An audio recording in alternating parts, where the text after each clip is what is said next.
श्री शिवाय नमस्तोभ्यम। फाल्गुन मास महत्म्य में आज सुनिए आगे की कथा, जिसमें श्री महादेव जी भगवान कार्तिकेय जी अर्थात स्कंद भगवान से कहते हैं कि हे स्कंद, जो महापातकी और अतिपातकी है, अर्थात जो महापाप और उससे भी ज़्यादा पाप करने वाले हैं, वे भी अग्नि तीर्थ में स्नान करने मात्र से ही पवित्र हो जाते हैं। जैसे अत्यंत मलिन सोना आग में तपाने से शुद्ध हो जाता है, उसी प्रकार देहधारी मनुष्य अग्नि तीर्थ में आकर पाप मुक्त हो जाता है। जो 5 प्रकार के महापाप करने वाले हैं, वे भी इस तीर्थ में स्नान करके प्राणायाम और जप करने से शुद्ध हो जाते हैं, ऐसा मेरा मानना है। और यहाँ पर जो पंचशिला है, उसमें सदा भगवान विष्णु की स्थिति है। वहीं पर सभी पापों का नाश करने वाला अग्नि तीर्थ भी है। स्कंद जी ने पूछा, पिताजी, वह कैसी 5 शिलाएं हैं और किसने उसका निर्माण किया है? यह सब बातें भी पूरी तरह विस्तार पूर्वक बताने की कृपा करें। तब भगवान शिव कहने लगे कि बेटा, वहाँ पर नारदी, नारसिंही, वाराही, गारोनी और मार्कंडेयी, यह 5 शिला विख्यात है, जो सभी मनोरथ की सिद्धि करने वाली है। एक समय देवर्षि नारद ने एक शिला पर बैठकर वायु का सेवन करते हुए महाविष्णु जी का दर्शन करने के लिए कठिन तपस्या की। वे 60,000 वर्षों तक वृक्ष की तरह स्थिर भाव से उसी शिला पर विराजमान रहे। इसके बाद भगवान विष्णु एक ब्राह्मण का रूप धारण करके कृपा पूर्वक उनके सामने गए और उन मुनि श्रेष्ठ नारद जी से इस प्रकार कहने लगे कि मुने, बताओ तुम क्या चाहते हो? तब नारद जी ने कहा, आप कौन हैं और इस निर्जन वन में आपके दर्शन से मेरे मन में बड़ी प्रसन्नता हो रही है। नारद जी के ऐसा कहने पर भगवान विष्णु ने कृपा करके उन्हें अपने दिव्य स्वरूप का दर्शन कराया। उनके हाथों में शंख, चक्र, गदा आदि आयुध शोभा पा रहे थे। वे पीतांबर से सुशोभित और कमलों की माला से विभूषित थे। लक्ष्मी जी का निर्मल निवास, भूत भगवान का वक्ष श्री वत्स चिन्ह तथा कौस्तुभ मणि की प्रभा से प्रकाशमान था। सुनंद आदि पार्षद भगवान जनार्दन की स्तुति कर रहे थे। उन्हें देखते ही नारद जी के शरीर में नए प्राण से आ गए और वे सहसा खड़े हो गए। हाथ जोड़कर बारंबार नमस्कार करते हुए जगदीश्वर के भी ईश्वर श्री विष्णु जी की स्तुति करने लगे कि जो सबके साक्षी और संपूर्ण जगत के अधीश्वर है, जिन्होंने भक्तों की इच्छा से दिव्य देह धारण किया है और जो शरणागत के लिए दया के महासागर है, वे पावन दिव्य मूर्तिधारी भगवान श्रीहरि मुझ पर प्रसन्न हो, जो संपूर्ण जगत के हित के लिए और साधु पुरुषों के मन को संतुष्ट कर और उनका कल्याण करने के लिए शीघ्र ही अपनी उत्तम कलाओं द्वारा दिव्य देह धारण कर प्रसन्नता पूर्वक दिव्य लीला और हास्यपूर्ण दृष्टि प्रकट करते हैं। सत्वगुण का समुदाय ही जिनका स्वरूप है, वे भगवान विष्णु मुझ पर प्रसन्न हो। प्रभु, आप वासुदेव, संकर्षण, प्रद्युमन तथा अनिरुद्ध स्वरूप विष्णु जी को मेरा बारंबार नमस्कार है। हे जनार्दन, आज तो आपके दर्शन से मेरा जीवन धन्य हो गया और मेरी तपस्या फलवर्ती हुई। नारद जी के द्वारा की गई इस स्तुति को सुनकर श्री नारायण भगवान कहने लगे, नारद, तुम्हारी इस तपस्या और स्तुति से मैं प्रसन्न हूँ। तीनों लोकों में तुमसे बढ़कर दूसरा कोई मेरा भक्त नहीं है। तुम्हारा कल्याण हो। अब तुम कोई वर मांगो। तब नारद जी कहने लगे, देव, अगर आप मुझे वरदान देते हैं तो एक तो अपने चरण कमलों में अविचल भक्ति मुझे दीजिए, मेरी शीला के समीप रहना आप कभी मत छोड़िएगा, यह मुझे दूसरा वरदान दीजिए। और मेरे इस तीर्थ के दर्शन, स्पर्श, स्नान और आचमन करने वाला मनुष्य पुनः संसार में शरीर न धारण करे, यह मेरा तीसरा वर है। सुनकर श्री भगवान बोले, तथास्तु, मैं तुम्हारे स्नेहवश समस्त चराचर जीवों को मुक्ति देने के लिए तुम्हारे तीर्थ में अवश्य ही निवास करूँगा। ऐसा कहकर भगवान विष्णु वही अंतर्ध्यान हो गए। इसके बाद नारद जी भी कुछ दिनों तक बद्री क्षेत्र में निवास करके मथुरापुरी को प्रस्थान कर गए। स्कंद जी ने कहा, प्रभु, अब मुझे मार्कंडेय शिला की महिमा भी बताइए। तब भगवान शिव कहने लगे कि पहले त्रेता युग के अंत में मार्कंडेय जी तीर्थ यात्रा का परिश्रम उठाते हुए मथुरा नगरी में आए। वहाँ उन्हें नारद जी का दर्शन हुआ।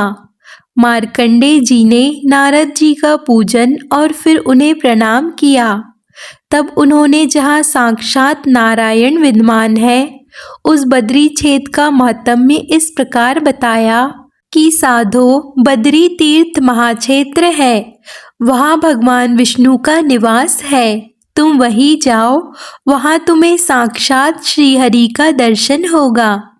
यह सुनकर मार्कंडेय जी को बड़ा आश्चर्य हुआ।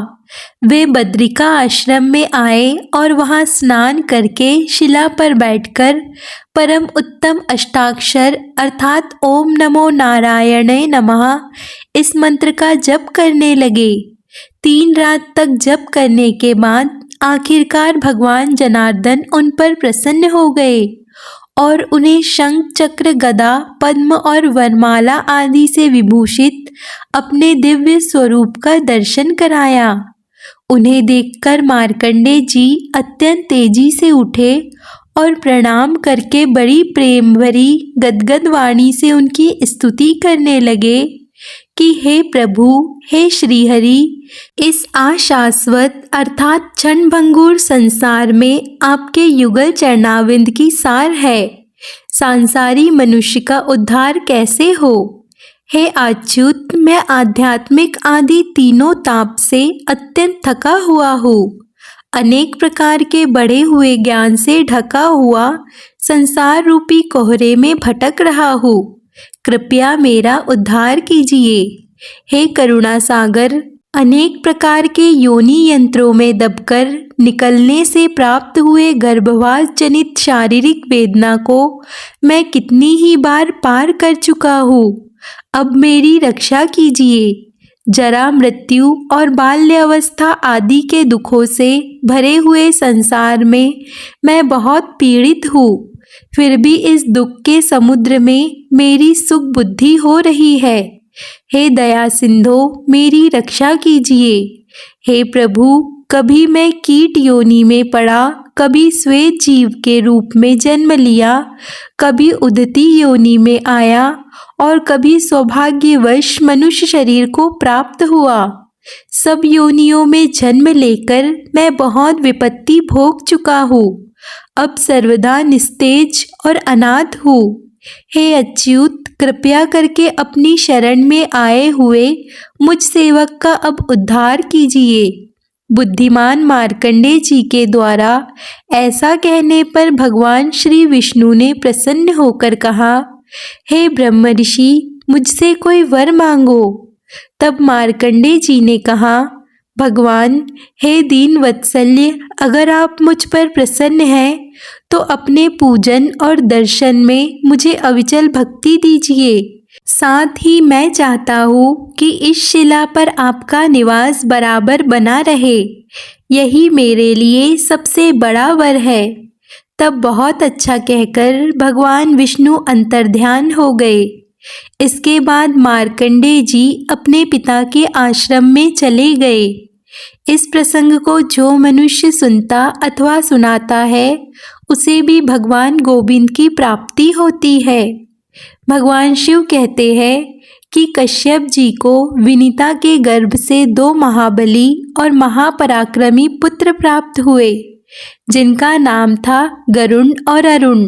इनमें से अरुण तो सूर्य देव के सारथी हुए और गरुण ने भगवान विष्णु का वाहन होने की इच्छा से बद्री क्षेत्र के दक्षिण भाग में गंधमार्दन के शिखर पर कठिन तपस्या प्रारंभ की।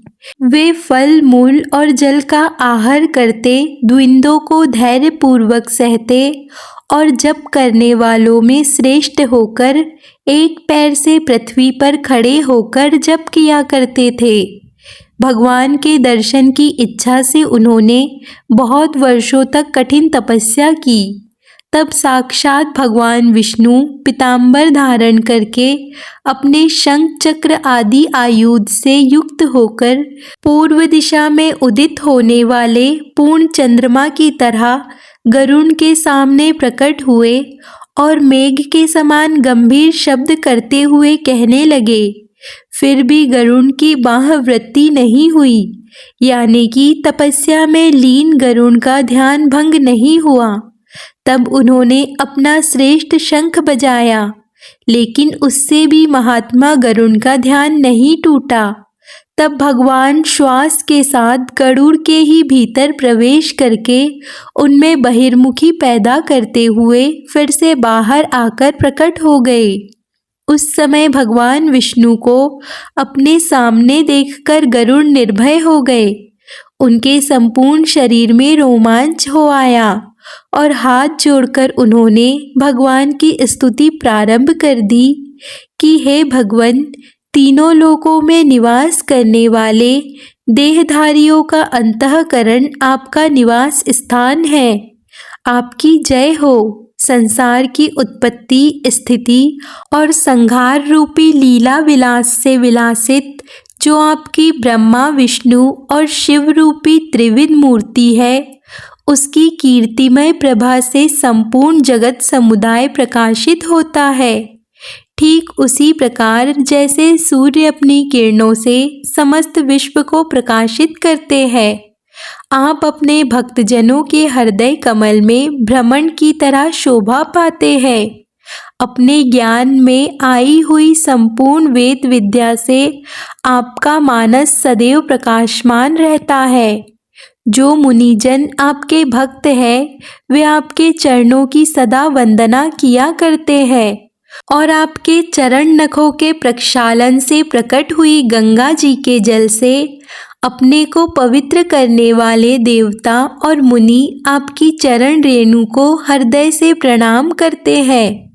महात्मा गरुड़ के इस प्रकार स्तुति करने पर भगवान विष्णु ने वहाँ त्रिपदगामिनी गंगा जी को बुलाया। तब उस पर्वत के ऊपर साक्षात पंचमुखी गंगा जी प्रकट हुई।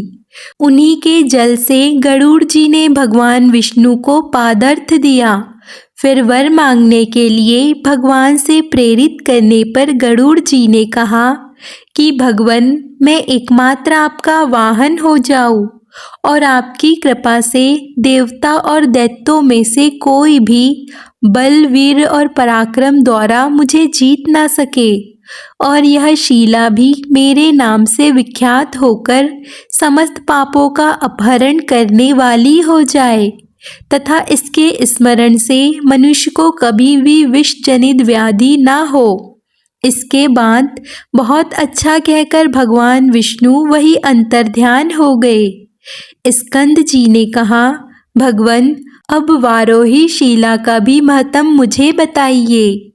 तब भगवान शिव इस प्रकार बोले कि हे स्कंद, रसातल से पृथ्वी का उद्धार करके और युद्ध में हिरण्याक्ष नामक दैत्य को मारकर भगवान वाराह बद्री क्षेत्र में आए और प्रलय काल की समाप्ति तक वही रहे। वराह जी ने शिला के रूप में ही वहाँ निवास किया। स्कंद जी ने कहा, प्रभु, अब नरसिंह शिला का भी महत्व कहिए। तब भगवान शिव बोले कि भगवान नरसिंह अपने नखों के अग्रभाग से ही लीला पूर्वक हिरण्याक्ष का वध करके प्रलय काल की अग्नि के समान प्रकाशित दिखाई देने लगे। तब दयालु देवताओं ने आकर और दूर ही खड़े रहकर लीला से अवतार विग्रह धारण करने वाले भगवान विष्णु की स्तुति की।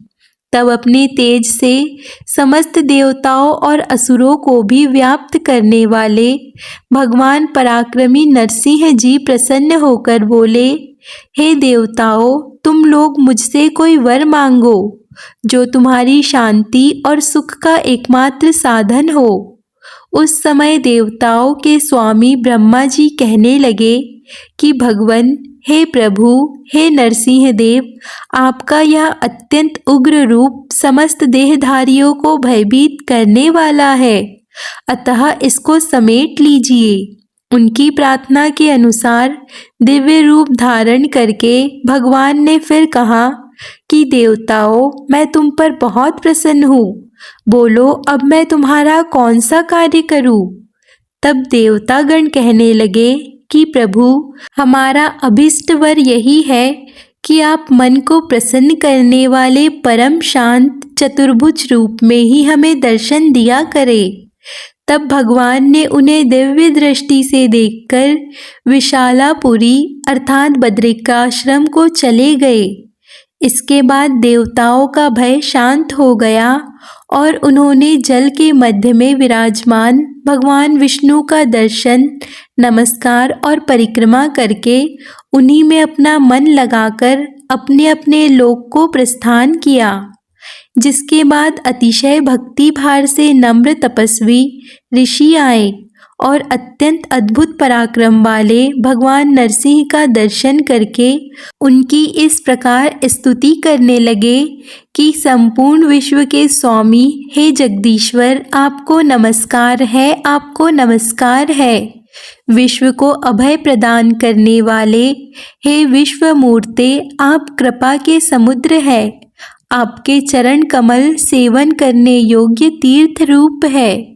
हे लक्ष्मीपते, हम पर दया कीजिए। भक्त की इच्छा अनुसार विचित्र शरीर धारण करने वाले, हे विश्वमुख विश्वभावन, आप प्रसन्न होइए। तब भगवान नरसिंह ने प्रसन्न होकर ऋषियों से कहा कि हे ऋषियों, वर मांगो।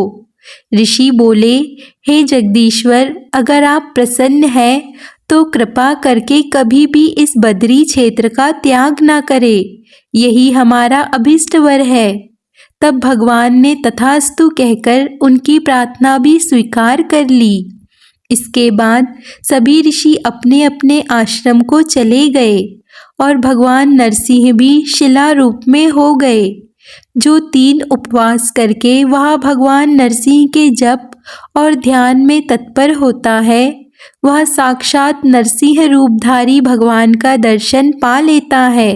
जो मनुष्य श्रद्धा पूर्वक इस प्रसंग को सुनता अथवा सुनाता है, वह सभी पापों से मुक्त होकर अंत में बैकुंठ लोक में निवास करता है। आज के वृत्तांत में बस इतना ही। इसके आगे की कथा आप अगले अध्याय में अवश्य सुनिए। अगर आपको आज की कथा पसंद आए तो वीडियो को लाइक, कमेंट, शेयर ज़रूर कीजिए और चैनल को सब्सक्राइब कर लीजिए।